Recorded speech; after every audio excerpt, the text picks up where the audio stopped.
Sometimes the universe doesn't whisper, it slams the past in your face when you least expect it. And in that collision, you realize just how far you've come, or how much you're still carrying. Ex-husband flaunts his fiancée, unaware his ex-wife's new boyfriend is a billionaire. Natalie Carter never imagined she'd run into her ex-husband Brandon Walsh again, especially under such extraordinary circumstances. The last time they saw each other, they had signed their divorce papers and walked away in a haze of heartbreak and resentment. Now, 2 years later, he's parading around his dazzling fiancée, Vanessa Green, at a high-profile charity function, completely clueless about the secret behind Natalie's new boyfriend, Damian Westwood. What Brandon doesn't know is that Damian isn't just another humble philanthropist.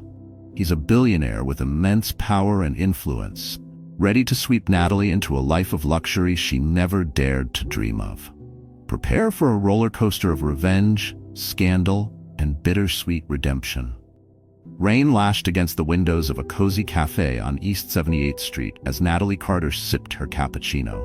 It was an unusually cold afternoon for early May in San Francisco, and the Café Clara's table was bustling with people seeking shelter from the downpour. Natalie, dressed in a simple navy blouse and faded jeans, felt an odd blend of peace and lingering unease. Just a year ago, she couldn't have pictured herself sitting here, calm and composed after the emotional storm of her divorce. Her thoughts drifted back to the day she and Brandon finalized their separation. There had been shouting, tears, and bitter accusations, anger and regret thick in the air. They'd started out as college sweethearts, so sure that love could conquer anything. But over time, Brandon's ambition twisted into cutthroat competitiveness, and Natalie's hope for a supportive partner shattered under his relentless criticism. They argued constantly about money, lifestyle, and their future. Eventually, the fractures turned into wide, unfixable cracks. A blaring horn outside snapped her back to the present. She instinctively checked her phone. Damian Westwood, the man she had been seeing for the past 2 months, had promised to meet her after his board meeting. From there, they planned to head to an art gallery opening hosted by her dear friend, Amira Lin, an up-and-coming curator. That familiar, cautious voice inside her warned not to get too hopeful. Yet Damian had never given her any reason to doubt him. He was thoughtful, respectful, and shockingly modest for a man whose quiet generosity often left her speechless. Right then, the bell above the cafe door jingled. Natalie looked up, expecting to see Damian. Instead, her heart nearly stopped. Brandon Walsh stepped in, shaking the rain off his umbrella. He hadn't changed much. Still tall, still confident, still carrying that faint hint of arrogance in the way he scanned the room. Her stomach tightened. A familiar ache stirred inside her. She thought about ducking behind her coffee cup, but it was already too late. He had seen her. "Natalie," he said, walking toward her table with cautious curiosity. "Wow. Long time no see." Brandon wore a charcoal gray suit that probably cost as much as a month's rent in the Marina District. His hair, once boyish and messy, was now carefully styled. He looked every inch the polished corporate success he'd always wanted to become. Brandon glanced at the chair across from her. Without asking, he pulled it out and sat down, ignoring the small line of customers still waiting. Typical Brandon, he always had to be the center of attention. "Yes, it's been a while," Natalie said, trying to keep her voice steady. Despite her efforts, her hands trembled slightly. She gently set her coffee cup back on the saucer to hide it. It felt surreal to see him again in such an unexpected moment. For a brief second, she wondered what life had thrown at him lately. Then came the memories, the arguments, the bitter fights that had led to their split. The endless accusations, who made more money, who supported who gave up more. She took a steadying breath. She wasn't about to let those memories shake her. "You look good," Brandon said, leaning back casually. "I heard you moved back into the city. How have you been?" He tried to smile, but it came off a little stiff. They weren't the same people who had once shared a life. "I'm doing fine," Natalie replied. "Just taking things one day at a time." "And you?" "Busy as ever. I just had a meeting nearby with a client," he said, tapping his fingers rhythmically on the edge of the table. Then came a pause. "Listen, I know things didn't end well." Natalie braced herself for a snide remark, a jab, something bitter. But instead, He cleared his throat and picked up a napkin, wiping at a spot on the table that wasn't even there. He was stalling. There was maybe, just maybe, a flicker of guilt in his eyes. "But I do hope you're doing okay," he said at last. "I am," she answered softly. She didn't know if it was entirely true or if she just wanted it to be. "Really, I'm okay." That was when the cafe door swung open again, letting in a gust of wind and light drizzle. Natalie's heart skipped. Damian walked in, scanning the room. Tall, composed, dressed in a tailored navy blazer and matching slacks that made him stand out effortlessly. He spotted Natalie, and a warm smile spread across his face. Brandon followed her gaze, his brow furrowing ever so slightly, confusion giving way to something colder: calculation.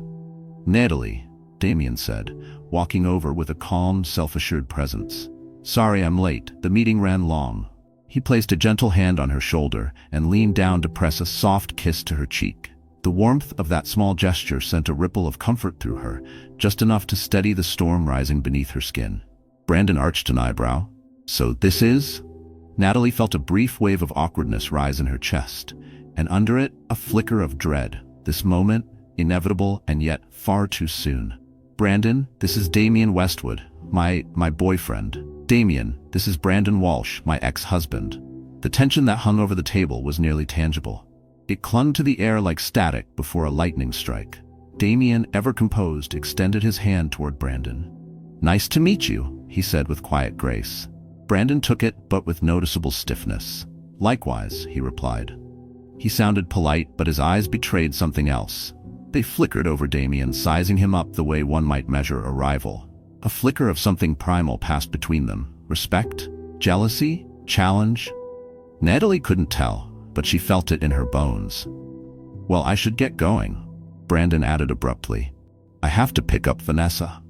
Natalie felt a sudden twinge at the name. She vaguely remembered Brandon mentioning a coworker named Vanessa during the last year of their marriage, someone he had seemed to admire. Maybe a little too much. Or perhaps it had just been her insecurities. But if it had only been in her head, why did it still sting like truth left unspoken? Either way, the mention of her stirred something sharp beneath the surface. Brandon was engaged, apparently. Still, Natalie masked her emotions with a practiced expression of neutrality. She'd worn it so often in the final year of their marriage, it fit her like second skin. "Nice running into you, Natalie," Brandon said, then nodded at Damian. "And it was nice meeting you, Mr. Westwood. Maybe we'll cross paths again." Damian gave a measured smile. "Perhaps. Take care." With that, Brandon slipped out of the cafe, leaving behind the faint trail of expensive cologne and a cloud of unanswered questions. Natalie inhaled slowly, the scent triggering a memory she didn't want. Damian pulled out a chair and sat across from Natalie, placing a careful hand over hers. "You all right?" he asked softly. Natalie forced a smile, determined not to let the encounter throw her off course. "I'm okay," she murmured. "Just surprised, that's all." He gently squeezed her hand. "If he ever bothers you, or if you just need space, I'll handle it." There was no bravado in his voice, just quiet resolve. "No, it's fine," she said quickly. "I'm over him. At least I think I am." She let out a sigh, trying to ignore the way Brandon's presence still made her chest feel tight. Not from longing, but from the familiar ache of having once loved someone who never really saw her. "Let's just head to the gallery," she said, standing. "Amir's expecting us." Damian nodded, rising and helping her with her coat like the gentleman he always was. As they stepped back out into the rain-slicked street, Natalie realized Brandon had left her with a swirl of emotions she wasn't quite ready to unpack. Swirling inside her was a storm of thoughts. What she didn't know was that this unexpected encounter was only the beginning of a tangled web about to unfold. A web that would pit old resentments against new hopes, and uncover secrets so staggering that no one involved would walk away unchanged. 2 days later, Natalie found herself tucked in the sunlit corner of her apartment, flipping through old photo albums she had shoved into storage after the divorce. Why she'd chosen this particular moment to revisit those memories, she wasn't sure. Maybe seeing Brandon had stirred something deep inside her, a flood of nostalgia, both sweet and bitter. Her phone buzzed. It was a text from Amira Lynn. "Did you see the article in the Chronicle about Brandon's upcoming engagement party? Apparently it's going to be huge, like Society page is huge. You okay? And quickly typed back, I'm fine. Just a bit surprised. We ran into each other yesterday. Amira responded with a barrage of shocked emojis, followed by, he's totally showing off Vanessa. Word is she's from a big-name family. Sounds like they're throwing a ridiculously over-the-top event next month. If you need backup, you know I'm your girl. Natalie exhaled deeply. So that was it. Brandon, ever obsessed with status, was turning his new engagement into a social spectacle. She felt a flicker of something she couldn't quite name. Hurt, maybe. They had once talked about a vow renewal for their 10th anniversary. Something intimate, something real, just family and close friends. That dream had crumbled, replaced now by his new, glittering celebration with someone else. She turned another page in the album. There it was. A photo from their college years. Brandon, all messy hair and gleaming eyes, hugging her in front of their dorm building. That younger version of them looked so hopeful, so sure they had forever. How had it gone so wrong? She set the photo aside, refusing to let herself spiral. Life had changed since the divorce. She was no longer that version of herself. She had her own architecture studio now, Carter Design Studio, and had kept the Carter name, mostly because the business had been legally registered under it well before the marriage fell apart. She'd built a small but promising client list. And then there was Damian. He had entered her life like a breath of fresh air. She thought of his kind eyes and his easy, calming presence. They'd met at a charity gala that Amira had dragged her to months ago. He had been quietly introduced as a philanthropic donor, one who kept a low profile despite his apparent generosity to social causes. They had clicked instantly, bonding over their love for art, architecture, and travel. She'd only heard vague hints about the depth of his wealth, something about a large inheritance from his grandfather, a stake in a tech empire, but Damian rarely talked about money. Ownership in a tech conglomerate, though Damian rarely talked about his finances. When he first asked Natalie out, she had hesitated, unsure if she was ready for anything serious. But something about Damian made her feel safe. Trust came easily with him. They'd been quietly building their relationship ever since. Her phone pinged, pulling her from the fog of old memories. This time it was a message from Damian himself. Dinner tonight? Or I can swing by your studio and we grab drinks after. Natalie smiled at the screen, a soft warmth washing over her. She typed back, dinner sounds perfect. I'm heading to the studio for a few hours, but I'll be free by 6. See you then. She gently closed the photo album and slid it back into its dusty box, tucking it deep in her closet. A symbolic act, perhaps, hoping she could store away the emotional baggage with it. Brandon and Vanessa's grand engagement party would no doubt become the buzz of social circles. But Natalie had her own life now, her own story to write. Still, something gnawed at her. A strange intuition that her path with Brandon wasn't finished yet. That the ex-husband she'd tried to leave in the past might soon come charging back into her life, bringing drama in his wake. Later that evening, the delicate chime above the door of a charming French bistro rang as Damian guided Natalie inside, his hand resting lightly at the small of her back. The restaurant, Maison Lune, was one of the most sought-after spots in Pacific Heights, known for its layered soufflés and impeccable wine list. Soft jazz floated in the background, mingling with the warm glow from antique chandeliers. The maitre d' recognized Damian immediately and led them to a private corner table, away from curious glances. Natalie settled into her seat, admiring the elegant place setting, polished silverware, crisp white linens, everything arranged with care. She noticed a few diners at nearby tables casting glances toward Damian, as though they recognized him, or at least suspected he was someone notable. She was used to it by now. Anytime they went out, there was always that little ripple of speculation. Damian handled it with quiet grace, never arrogant, never overly revealing, just poised. I took the liberty of ordering a bottle of your favorite red, Damian said, his smile warm. I thought we could celebrate your big news. Natalie's lips curved with delight. Earlier that day, she had signed a major contract with a boutique hotel chain, an opportunity that could elevate Carter Design Studio to the next level. The firm had discovered her work through social media and reached out after seeing her latest portfolio. That's so thoughtful, she said. I still can't believe they picked me. Damian reached across the table and took her hand. You deserve every success. Congratulations. There was something about the way he said it, soft, certain, like he truly believed in her more than she ever had in herself. A sommelier approached with the wine, carefully pouring them each a glass. They toasted quietly, the soft clink of crystal echoing through the intimate space. Outside, rain streaked softly down the windows, blurring the city lights and cocooning them in their own quiet world. Natalie took a sip, the velvety red wine warming her throat. The conversation flowed naturally as they caught up on each other's day. Damian mentioned an upcoming trip to London for a philanthropic conference, though, true to form, he avoided sharing too many details about his financial affairs. She wondered, not for the first time, what he held back. Not out of secrecy, but perhaps out of habit or protection. There were walls around him, elegant but firm. Natalie, on the other hand, lit up as she spoke about her new design concepts for the boutique hotel. Her mind had been racing with ideas since the contract was signed. She described sketches and mood boards with a kind of energy she hadn't felt in years. And he listened, not just politely, but with real interest. Halfway through the meal, her plate filled with a rich coq au vin, his with a perfectly seared salmon, Damian set down his fork and cleared his throat. I've been thinking, he began, glancing at his plate as if gathering the right words, about introducing you to some people in my circle, friends, business associates. I want them to know about the incredible woman I'm with. There was a flicker of vulnerability in his voice that she rarely saw, like this mattered more than he let on.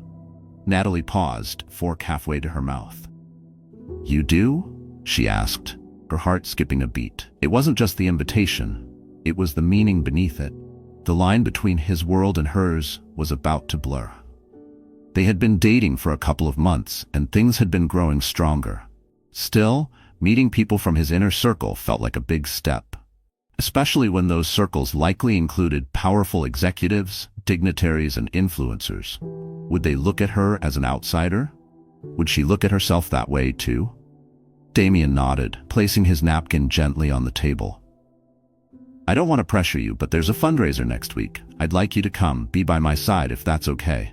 He held her gaze with quiet intensity, as though silently reassuring her she belonged. A swirl of emotions tugged at her, excitement, curiosity, and a flicker of nerves. Of course, she replied softly, I'd be honored. Damian's face lit up with warmth.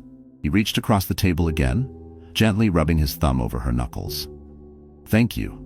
I'm really happy to have you in my life, Natalie. She smiled, but part of her heart ached in the best way, like it was healing faster than she could process. They lingered over dessert, an exquisite flourless chocolate torte, talking about lighter things, favorite books, childhood memories, travel dreams. Natalie found herself floating in a quiet sense of contentment, warmed by the possibility of a new chapter ahead. For the first time, the future didn't feel like something she had to brace for. It felt like something she could reach for. Brandon's name hovered unspoken between them, but she didn't feel the need to bring him up. Tonight belonged to Damian, to peace, to hope. By the time they finished, the bistro had begun to close. I'll drive you home, Damian said, guiding her to a sleek black sedan waiting at the curb. She remembered the first time he'd shown up with a private driver. She had insisted on taking a cab, because the idea of arriving in a chauffeured car felt too indulgent. But over time, she'd become more comfortable with the life Damian lived, even if she still preferred to pay her own way whenever she could.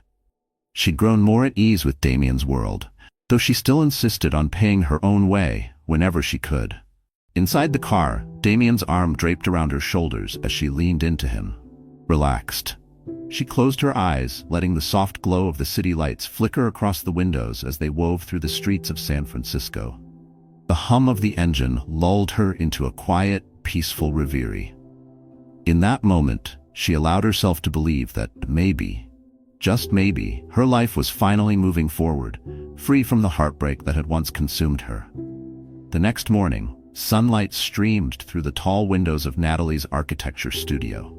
She sat at her drafting table, carefully finalizing the sketches for the boutique hotel project. Pencil strokes curved into elegant lines, forming arches and forms that reflected her vision of a modern yet inviting interior. The sharp ring of her desk phone jolted her from her creative flow. "Natalie Carter, Carter Design Studio," she answered, tucking her pencil behind her ear. "Natalie, it's me," came Amira's animated voice. "You're not going to believe this." Natalie sat up straighter. "What?" "I just heard from a colleague at the Chronicle that Brandon and Vanessa are hosting their engagement soiree at the Four Seasons next week. And guess what? They're apparently inviting everyone from your old circle, friends, acquaintances, even a few of your past clients." Natalie's stomach turned. "Why would they invite me, though?" she asked. "Yeah, that's the weird part," Amira replied. "Word is Brandon didn't want you there, but Vanessa insisted. She told the Chronicle she wants a harmonious future, or maybe she just wants to flex a little." Amira paused, then softened her tone. "I know you probably don't care anymore, but I thought you should know, just in case an invitation shows up." Natalie let out a long, slow breath. She hadn't expected Brandon's engagement to go so public, but knowing his obsession with appearances, she wasn't shocked. "Thanks for the heads up," Natalie said. "If I get invited, I'll think long and hard before deciding anything." "Just remember," Amira added, "you don't owe them a single thing." Natalie smiled faintly at that. "How's Damian, by the way?" At the mention of him, Natalie's lips curved upward. "He's good. Actually, he wants to introduce me to his circle at this fancy fundraiser next week." Amira laughed. "Ooh, big week coming up for you, huh? Better you than me. But seriously, I'm so happy for you. And if you need a +1 to Brandon's fiasco, or a bodyguard, I'm your girl." They ended the call, and Natalie stared at the phone for a beat, her thoughts swirling. She was certain Brandon's event would be a sparkling showcase of high society and power brokers. A celebration of wealth, influence, and polished smiles. Vanessa Green, she now remembered, came from old Boston money. Rumor had it she was a sharp corporate attorney. Brandon probably saw her as the perfect combination: romantic interest and strategic advantage. Romantic and strategic match.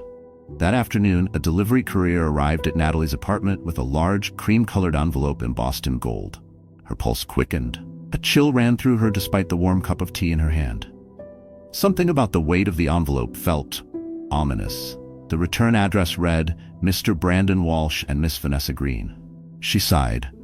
So the rumors were true. They'd really invited her. Inside, the invitation was thick, glossy, and unmistakably extravagant, detailing the upcoming soiree at the Four Seasons. Natalie slipped it back into the envelope, unsure whether to toss it into the trash or bury it in a drawer. It seemed too loud to ignore, too insulting to acknowledge. Part of her suspected this was a calculated move by Vanessa, either to appear gracious or to flaunt their social elevation. Or maybe it was something more insidious. A subtle message: "You're welcome to watch what you lost." Later that evening, as she settled into her couch with a throw blanket draped over her lap, Natalie mulled over the invitation. She decided she'd bring it up with Damian, get his perspective. Maybe they'd just skip it entirely. But the envelope still sat on her coffee table like a dare. A glossy provocation in cursive print. She had no desire to watch Brandon parade his fiancée around a ballroom, to watch them toast champagne in the same room where she might still be seen as a ghost.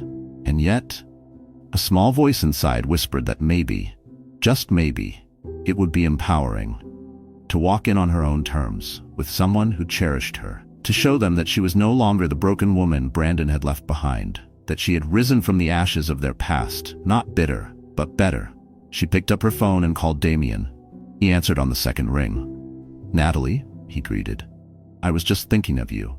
"Well," she said with a hint of dry amusement in her voice, "I've received something interesting."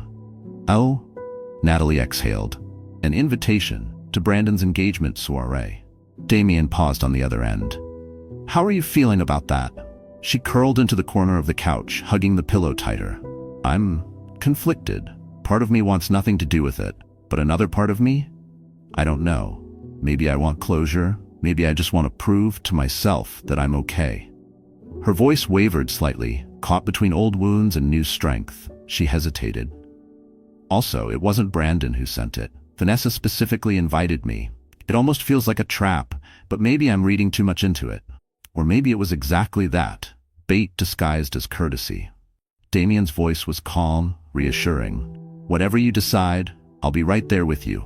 If you want to go, I'll stand by your side. If you don't, we can do something else, something far from that circus." His words wrapped around her like armor, quiet but impenetrable. Natalie's body relaxed, the knot in her chest loosening. The storm inside her didn't pass, but it finally paused. "I'll think about it," she said softly. "For now, we still have your fundraiser next week. That's where my focus is." What Natalie didn't realize was that the upcoming days would bring a collision of worlds. Brandon, Vanessa, and Damian, each from different lives, about to converge in a way she could never predict. And when they finally did, the fallout would be unlike anything she had ever experienced. The following week arrived in a blur of nerves and anticipation. Natalie stood in front of the mirror in Damian's penthouse, a sleek and spacious home overlooking the Bay Bridge. The skyline twinkled in the distance, a glittering mosaic of light and possibility. She wore an elegant emerald green evening gown that hugged her figure just right. Amira had come over earlier to help style her hair into a soft, loose chignon. Now, as Natalie looked at her reflection, she saw something she hadn't seen in a long time. Quiet confidence. She wasn't entirely sure she felt it yet, but at least she looked the part.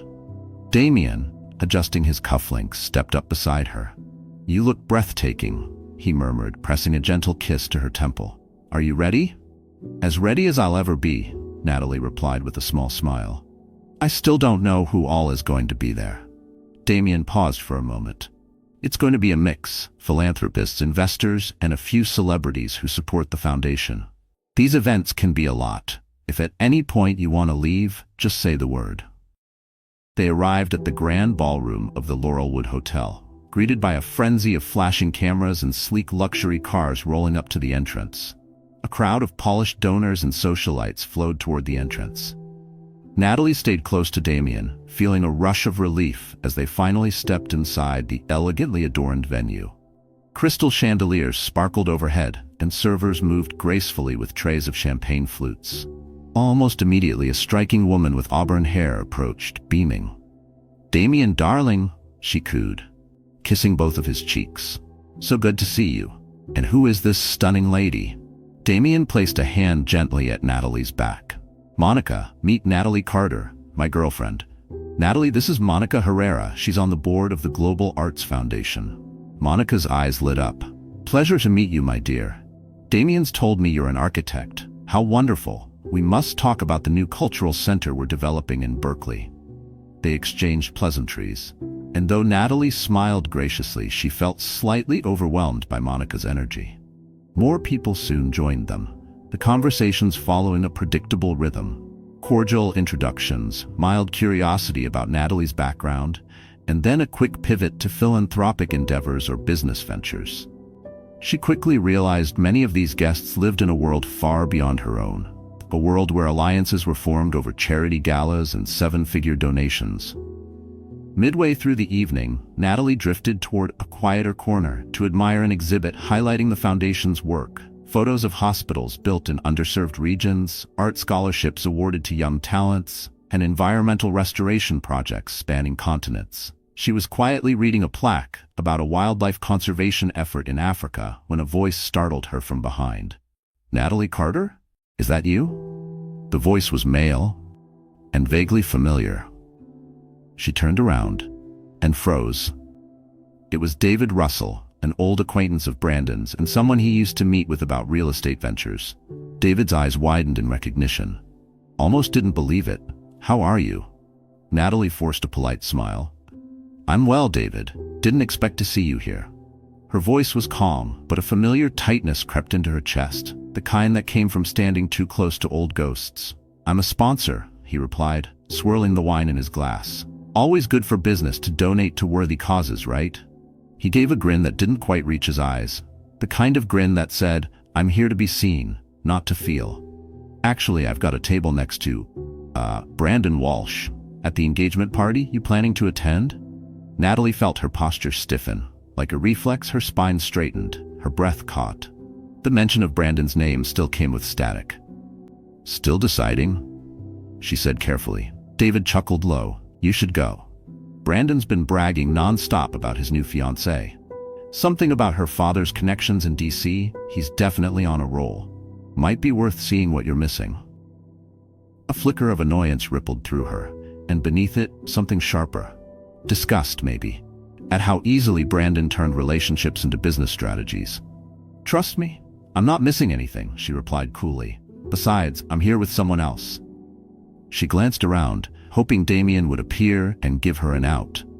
She didn't want to look like she needed rescuing, but just this once, she wouldn't mind the interruption. David caught the hint. "All right, I'll let you go. Take care, Natalie." He winked, subtle and smug, and drifted away like a shadow that overstayed its welcome. He wandered off, wine glass in hand, leaving a bitter taste behind, reminders of a life she no longer wanted. She exhaled and leaned against the exhibit display, trying to collect herself. A painting of a fractured cityscape loomed behind her, too metaphorical for comfort. Suddenly, a warm hand touched her shoulder. She turned. Damian was there, concern in his eyes. Relief washed through her like sunlight breaking through fog. "Everything okay?" Natalie nodded, forcing a small smile. "Yeah, just someone from my old life. Want to get some air?" "Please." He guided her to a terrace overlooking the glittering skyline. The cool night breeze brushed her cheeks. She closed her eyes for a moment, steadying herself, comforted by his presence behind her.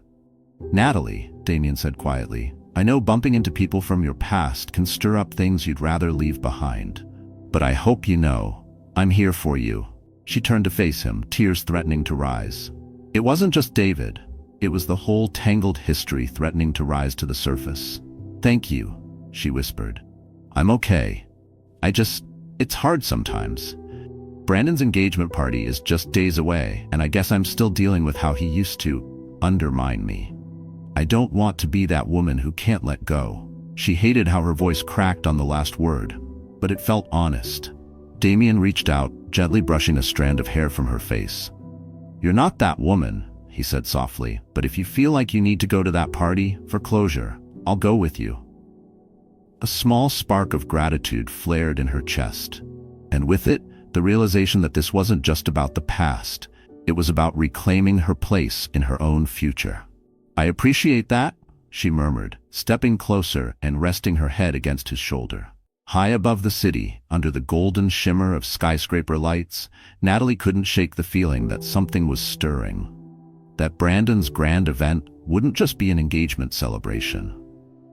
Secrets were rising to the surface, ones that could change everything, believed about her past and her future. The Four Seasons Hotel shimmered with opulence as Natalie arrived, hand in hand with Damian. After much thought, she had decided to attend Brandon's engagement soiree. It felt like the necessary final step to close the door on that chapter of her life. Damian, in a sleek black tuxedo, stood tall and steady beside her, a calm, quiet strength.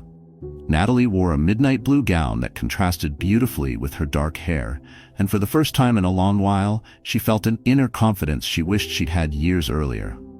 A red carpet stretched along the hotel entrance, where paparazzi snapped photos of high-profile guests, CEOs, politicians, and socialites, as they stepped into the event. Inside, a lavish floral arrangement dominated the grand foyer.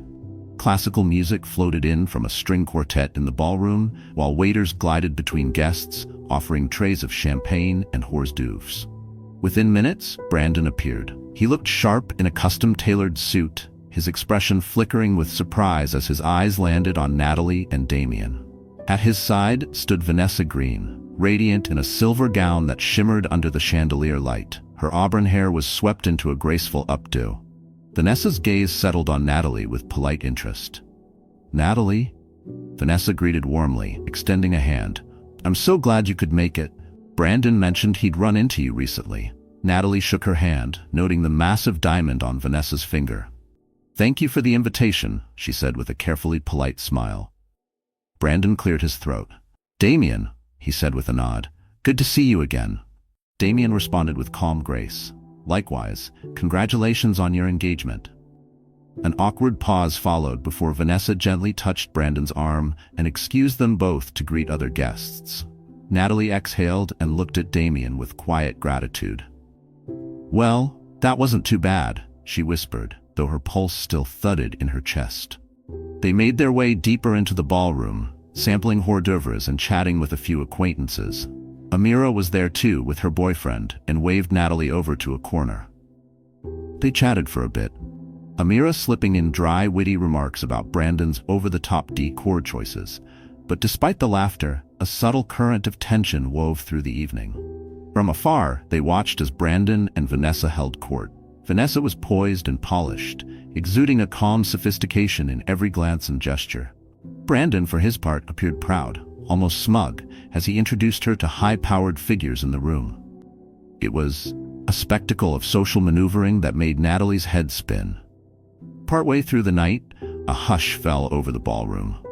Brandon stepped up to a microphone and tapped it twice. "Good evening, everyone," he said, his voice echoing through the hall.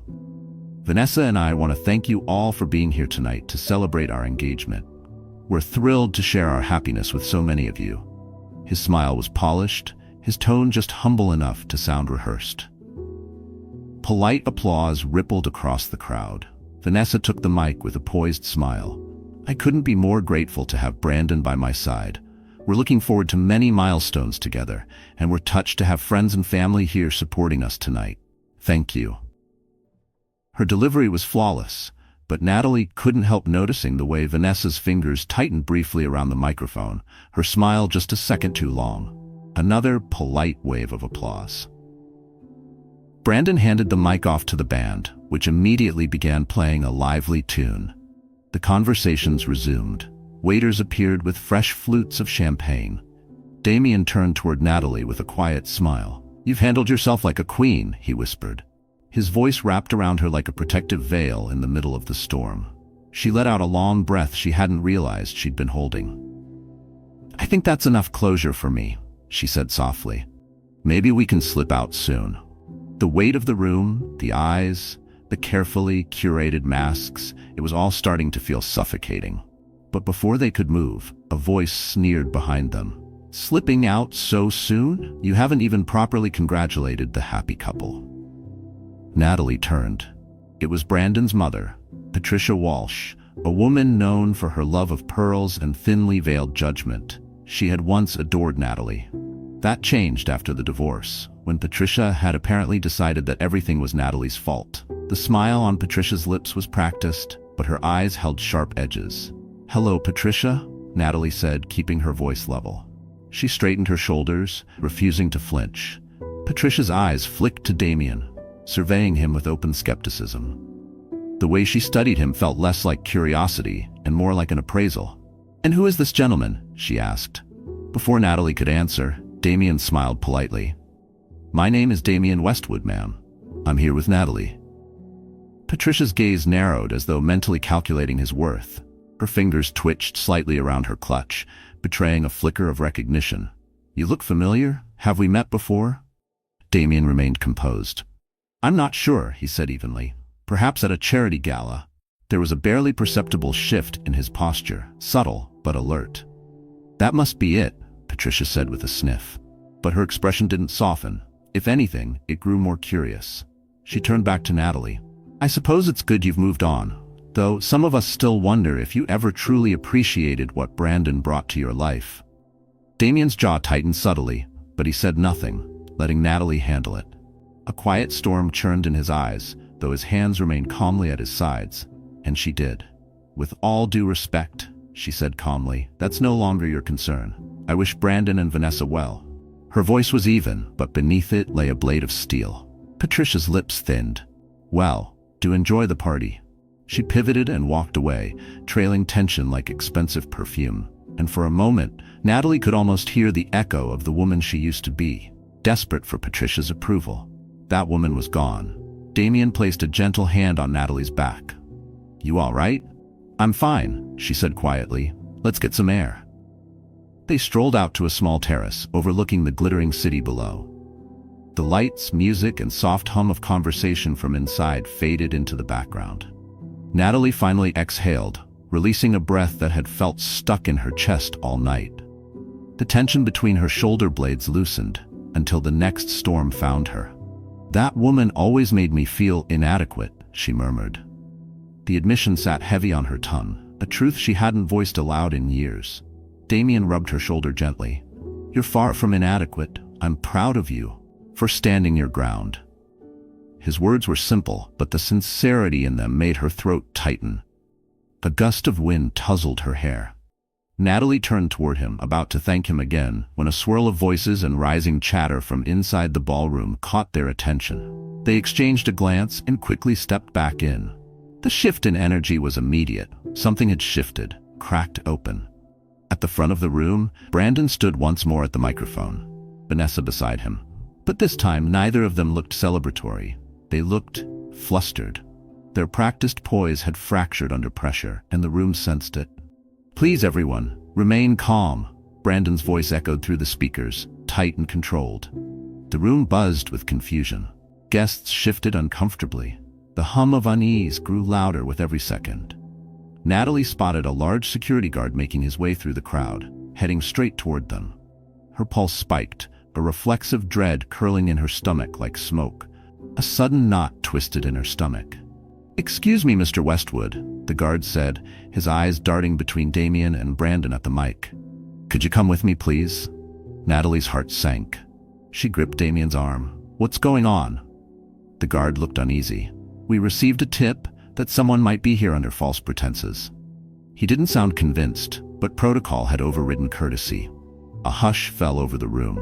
Heads turned. Murmurs spread like wildfire. Phones were already raised, some filming, others texting.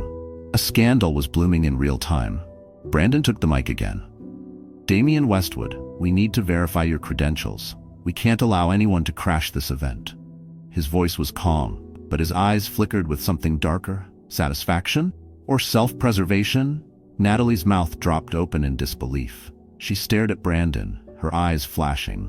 "You invited us," she hissed under her breath. But the damage was already done. The insinuation hung in the air like a stain. Vanessa stepped forward to the microphone, clearly unnerved. "Brandon, we don't need to make this a scene," she said carefully, her voice low.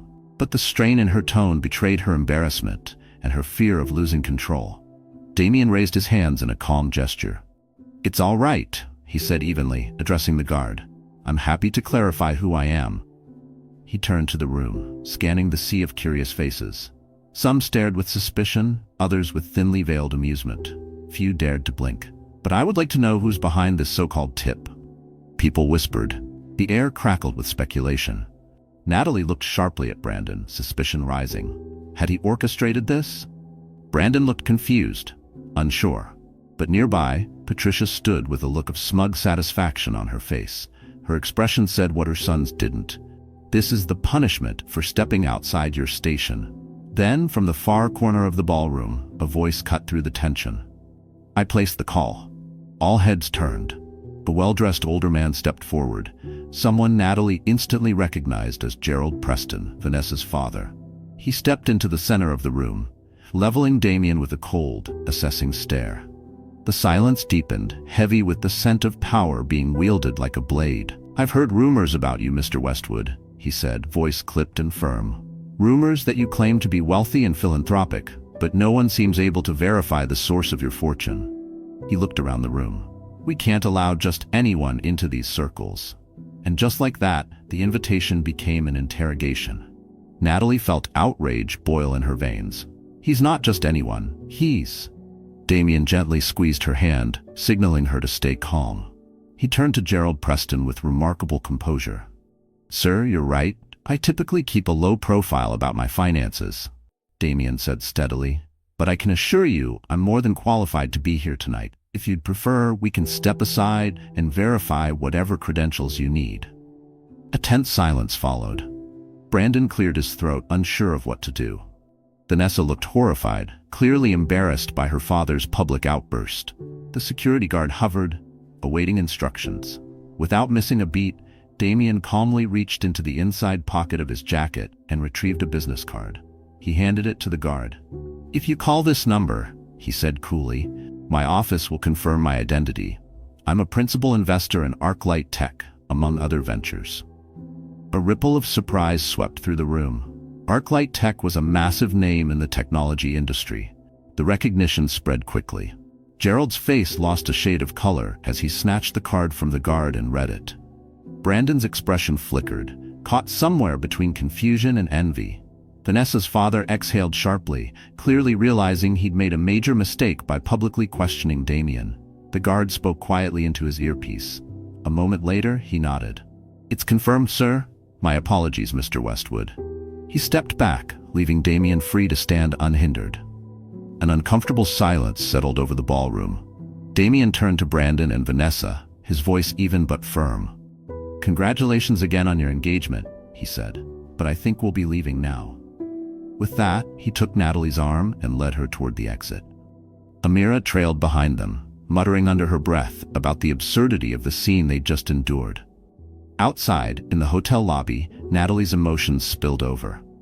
"I can't believe they tried to throw you out like you were some kind of fraud," she said, blinking back tears of fury.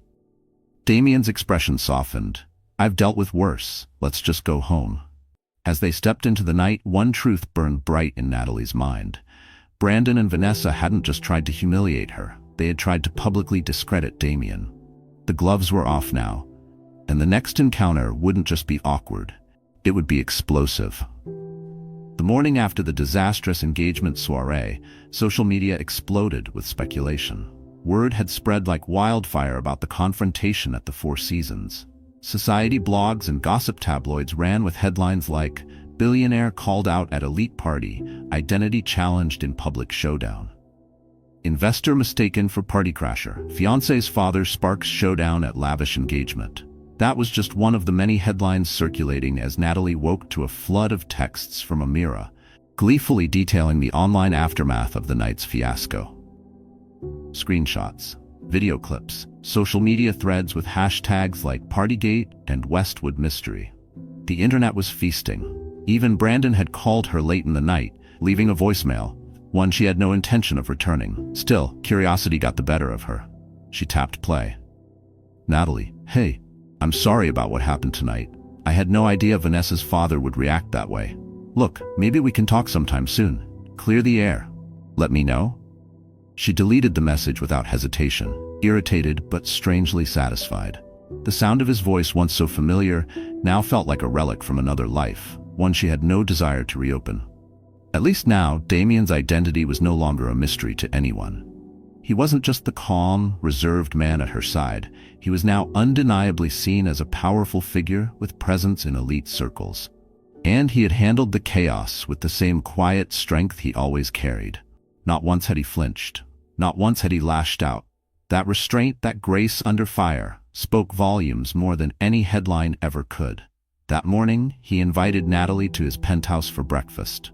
Over buttery croissants and strong coffee, they debriefed the entire event, his tone colored with light amusement. "I guess the Prestons think I'm some con artist who sweet-talked my way into high society," he said, shaking his head with a dry chuckle. "It's not the first time someone's doubted my intentions." But this time, Natalie could hear the wariness beneath the humor, the sting of being questioned not for what he'd done, but for what he represented. Natalie frowned over the rim of her mug. "It's not fair. You've done so much good. You shouldn't have to keep proving yourself." Her voice sharpened, protective now. She hated that the world demanded credentials for decency. He shrugged. "Money complicates things. People see a fortune and either want something from you or assume you're hiding something." He looked out the window briefly, eyes flicking toward the skyline as if searching for some version of himself he used to be. He reached across the small cafe table in his penthouse living room, brushing his thumb across her knuckles. "That's part of why I don't talk about it much, but I don't want you caught in the crossfire either." Natalie shook her head, gently intertwining her fingers with his. "I'm proud of who you are, Damian. If someone has a problem with it, that's on them." Her words came out firm, unwavering, because she meant everyone. A flicker of softness lit his expression, and he leaned in to press a gentle kiss to her forehead. It lingered longer than usual, as if trying to say the things words didn't yet dare to. Just then, his phone buzzed on the table. He checked the screen, brows furrowing. "Everything okay?" Natalie asked. Her stomach dipped slightly, already sensing a shift. He sighed. "Something urgent with one of my companies. There's an acquisition deal hitting a snag. I might need to fly to San Francisco tomorrow." Natalie set down her coffee, concern creeping into her voice. "For how long?" A couple of days, maybe a week, I'm not sure yet. Still, Damian exhaled, rubbing the back of his neck. I'm sorry about the timing. I hate leaving, especially after everything that just happened. Natalie offered a soft, reassuring smile. Don't worry. Go handle your business. I'll be fine. They spent the rest of the day together, strolling through the park and browsing a local art exhibit, deliberately choosing to tune out the media frenzy swirling around them. Natalie felt a deepening sense of calm in Damian's presence, as if together they could weather anything. Yet underneath her outward serenity, a lingering suspicion simmered. Brandon had never liked being overshadowed. He thrived on control and despised being made to look weak or inferior. Now that Damian's identity and his wealth were public knowledge, Natalie suspected Brandon would see it as a threat. And when Brandon felt threatened, trouble tended to follow. Her intuition proved accurate. Late that afternoon, just as she was about to return to her apartment, her phone buzzed.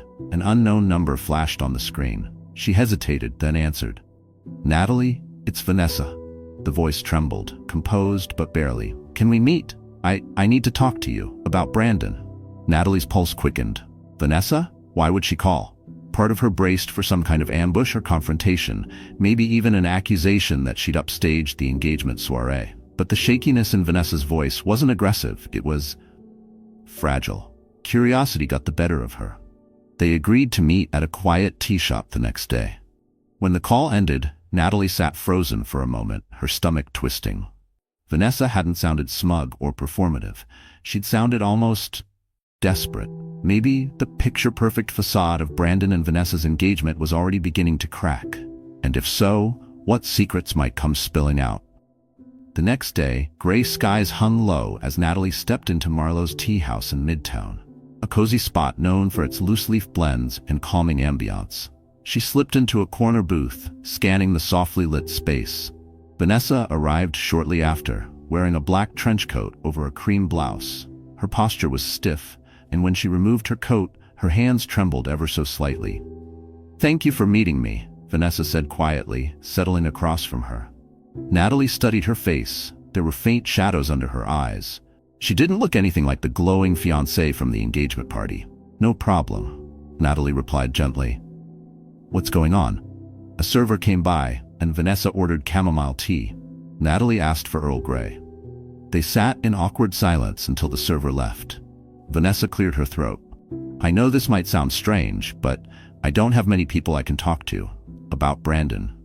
She hesitated, eyes dropping to the table. He never speaks much about you, but I did some digging. I know how your marriage ended, abruptly, painfully. Natalie's stomach tightened. What do you want to know? Vanessa laced her fingers together tightly. Her knuckles turned white as if bracing herself against her own thoughts. Is he always this controlling? She hesitated, then continued, voice quiet but edged with frustration. I've seen glimpses before, but last night, how he handled the fiasco with your boyfriend, he was furious. Not because his father embarrassed Damian, but because he felt overshadowed. We had a huge fight afterward. Her lip trembled just for a second, before she steeled herself again. Natalie studied Vanessa's face, weighing how honest to be. She recognized that haunted look. She'd worn it herself once in the mirror. There was no point in sugarcoating the truth. Brandon has a need to win, she began softly. Everything in our marriage turned into a competition. It didn't start out that way. In college, he was driven, but kind. But over time, his ambition became everything. He set these impossibly high expectations. And if I didn't meet them, he'd tear me down. Her voice tightened, not with anger, but with the memory of being slowly eroded. She paused. He never saw me as his equal. It was always about him. Vanessa's eyes shimmered with unshed tears. She blinked fast, like she refused to let them fall. Not here, not yet. I'm starting to see that too. After last night, he stormed around the penthouse, shouting about how he'd be damned if he let some nobody show him up. I pointed out that Damian is clearly not a nobody, and Brandon lost it. She looked down at her hands, voice trembling. I have money, connections. Brandon wants more than that. He wants me to help him climb. Her words cracked under the weight of realization, as if she were hearing herself for the first time. Natalie felt a pang of empathy, despite all the pain Brandon had once caused her. She remembered how charismatic he could be, how persuasive, how easy it was to get caught up in his oversized dreams. He made you feel like you were building something big together, until you realized the foundation was made of you. So why reach out to me? Natalie asked gently. Vanessa hesitated, then glanced around the tea shop, her eyes darting as though checking for eavesdroppers. Even here, in a quiet booth surrounded by warm lighting and clinking cups, she looked hunted. Because I'm not sure I can go through with this engagement, and I need to know if Brandon's ever done anything questionable, financially or otherwise. She swallowed. My father's pressuring me to go through with the wedding, but I'm scared. Her voice barely made it past her lips, but fear has a sound, and Natalie heard it loud and clear. Natalie's thoughts drifted back to the fights over money during her marriage. She remembered Brandon once trying to convince her to dip into her personal savings to fund one of his risky ventures. When she refused, he called her short-sighted and unsupportive, and that had just been the start. Every disagreement after that had a price. But illegal? Not to my knowledge, she said carefully. I can't say he ever broke the law, but he definitely manipulates situations to serve himself, usually at someone else's expense. She saw the flicker of relief and dread in Vanessa's eyes. Confirmation never felt clean. Vanessa exhaled as if something inside her had deflated. I see, she murmured. Their teas arrived and she stirred hers in silence. Vanessa stirred her tea distractedly. He's pressuring me to sign a prenup, one that heavily favors him. Something about future earnings tied to my father's investments. Natalie's eyebrows shot up. That's a huge red flag. I know, Vanessa whispered, tears threatening to spill over. He wants me to sign it before we even set a wedding date. My father thinks it's just smart business, but I'm not comfortable. And after last night, the way he went on about Damian, I realized I don't even know the man I'm engaged to. A wave of sympathy rolled through Natalie. As much anger as she held toward Brandon, she couldn't deny that Vanessa was trapped in a toxic situation. You have every right to be cautious, Natalie said gently. Listen, if you ever need someone to talk to or a place to clear your head, you can reach out to me. I'm not your enemy. Brandon is my past. Vanessa bowed her head. Thank you, I appreciate that. They sipped their tea in thoughtful silence. After a few moments, Vanessa spoke again. I'm going to talk to him. I'm planning to confront Brandon about postponing the wedding, at least until I feel more secure about everything. I just don't know how he'll take it. Natalie's mind flashed to memories of Brandon's volatility, how quickly his charm could turn to rage when he felt challenged. Whatever you decide, be safe, she said firmly. Brandon can be vindictive, especially if he feels cornered. Keep your support system close. Vanessa nodded, blinking back tears. I will. And Natalie, about what happened at the engagement party. I'm sorry for how my father treated Damian. He assumes everyone's out to exploit us, but he was wrong. He was way out of line. Natalie gave a small, kind smile. Apology accepted. They stepped outside the tea shop, clouds heavy above them. As Vanessa walked off, her shoulders hunched against the wind, Natalie stood still, watching her disappear down the street. Her heart was a tangle of emotions, pity for Vanessa, disgust for Brandon, and a flicker of relief. She had escaped that world. But something in her gut said this conversation wasn't the end of it. It was the beginning of something dangerous. Brandon, when cornered, could be ruthless, and if Vanessa truly chose to push back, she might expose a side of him Natalie knew all too well, the side that never forgave or forgot. The next morning, Natalie awoke to a flurry of frantic texts from Amira. Still half asleep, she reached for the remote and turned on the TV. A breaking news banner flashed across the screen. Brandon Walsh under investigation for fraud. Just days after his self-important engagement soiree, Brandon was now the subject of a high-profile inquiry into alleged financial crimes. Reporters claimed he had falsified records in a corporate merger, allegedly exploiting his fiancée's family connections for personal gain. Natalie stared at the news report, a storm of emotions swirling inside her. Shock, vindication, and a strange, residual sadness for a man she had once loved. The headlines were brutal.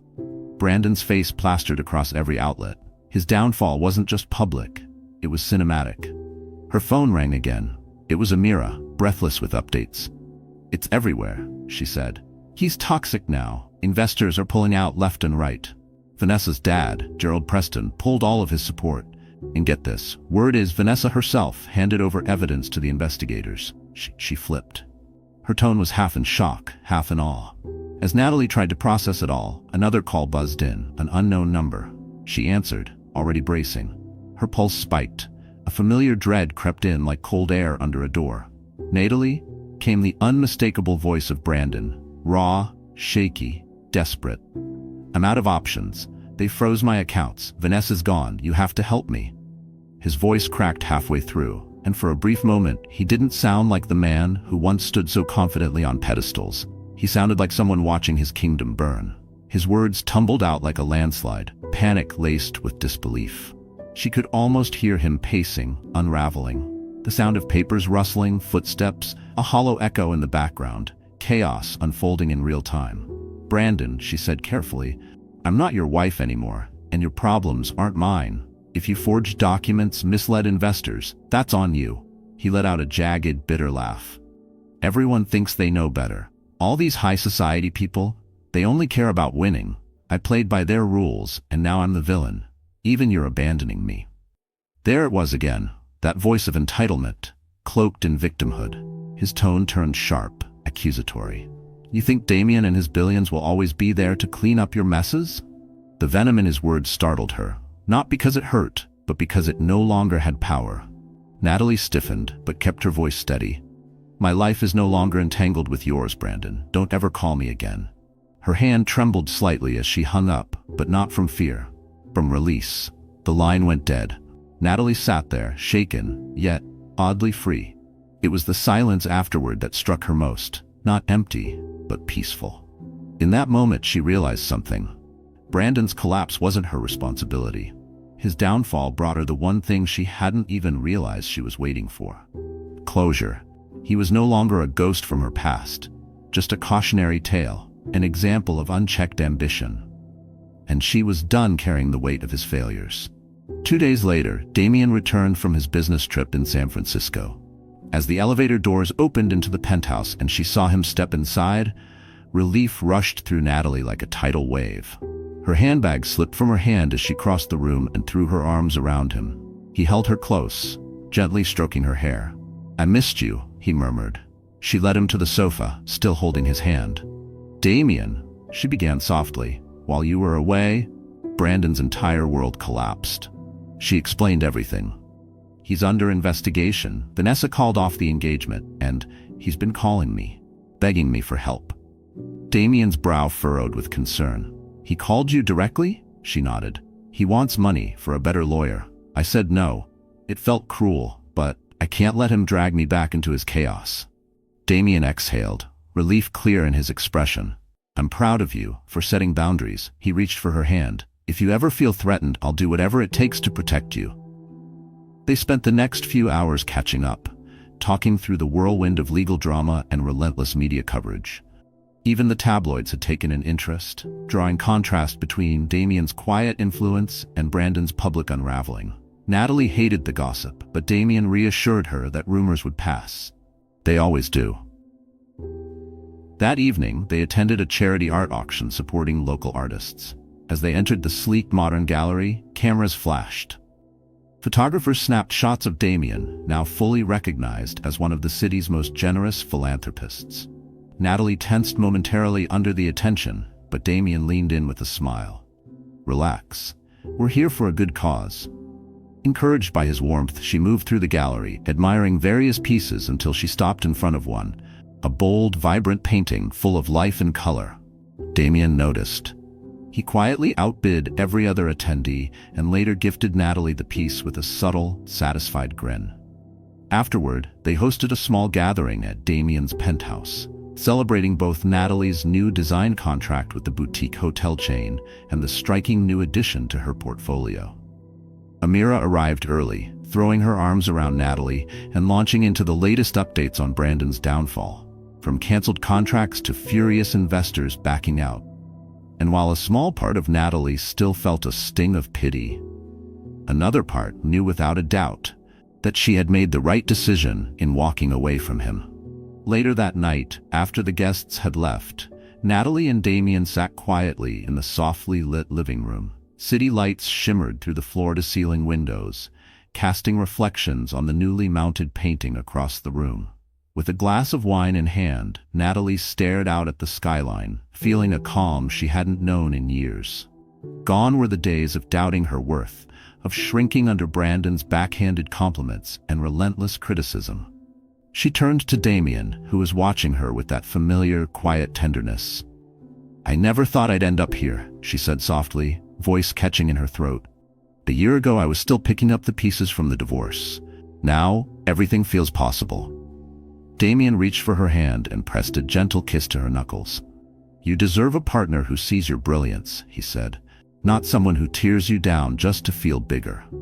A small, wry smile tugged at his lips. "As for everything else, my money, my connections, I want you to know something." He met her gaze, steady and sincere. "I admire your independence. I'm here to support you, but you've already proven you can stand on your own." His words filled her with a warmth that melted away every last piece of doubt. Together, they stepped up to the wide window. The city stretched endlessly before them, an intricate tapestry of light, motion, and life. Night had fallen over New York, but inside the penthouse, a different kind of peace had settled, a stillness that felt earned, not gifted. Natalie leaned her head on Damian's shoulder, reflecting on the woman she used to be, the woman who had once been diminished by Brandon's expectations, made to feel like she wasn't enough. She remembered the way silence had once meant fear, the way not now had once meant not you. But that woman was gone. In her place stood someone reborn. A woman who had reclaimed her confidence, rediscovered her love for architecture, and opened her heart to a man who nurtured her dreams instead of silencing them. She had built something new, this time from her own foundation. Down below, the bright, chaotic pulse of the city surged forward, unmoved by one man's downfall or another's redemption. Yet in that still, intimate moment, Natalie felt something profound: freedom. Not just from Brandon, but from the weight of ever needing to prove her worth to anyone again. She was no longer haunted by the past. She stood at the edge of something new, something beautiful. Hand in hand, with a man whose quiet strength and boundless devotion she cherished more than anything else. There was no need for grand declarations. His presence said it all. Thank you for walking with us through Natalie's journey, one of heartbreak, betrayal, resilience, and ultimately quiet triumph. She didn't just survive a painful chapter. She rose from it. She faced down the shadows of her past, let go of the need for validation, and chose herself, piece by piece, truth by truth. Her strength wasn't loud, it wasn't vengeful, it was steady, intentional, free. She rebuilt her life not with noise but with clarity, not with revenge but with peace. And maybe that's the deepest message of all. Dear friend, life, as the Stoics remind us, won't always go the way we hope. People will disappoint us, plans will fall apart, but we are never powerless. Every day we're given a choice to let the pain define us or to use it as fuel for something better. Natalie's story is not just about love lost. It's about the love she found within herself. It's about choosing to rise, not because the world made it easy, but because she refused to stay broken. We don't get to choose what storms come, but we do get to choose who we are after they pass. So let today be the day you stop chasing approval and start honoring your own strength. If this story moved something in you, if you saw even a piece of your own journey reflected in Natalie's, we'd be honored if you tap like, share this with someone who needs it, and subscribe for more stories that go beyond the surface, stories that remind us we're not alone. Thank you for being here. You matter more than you know.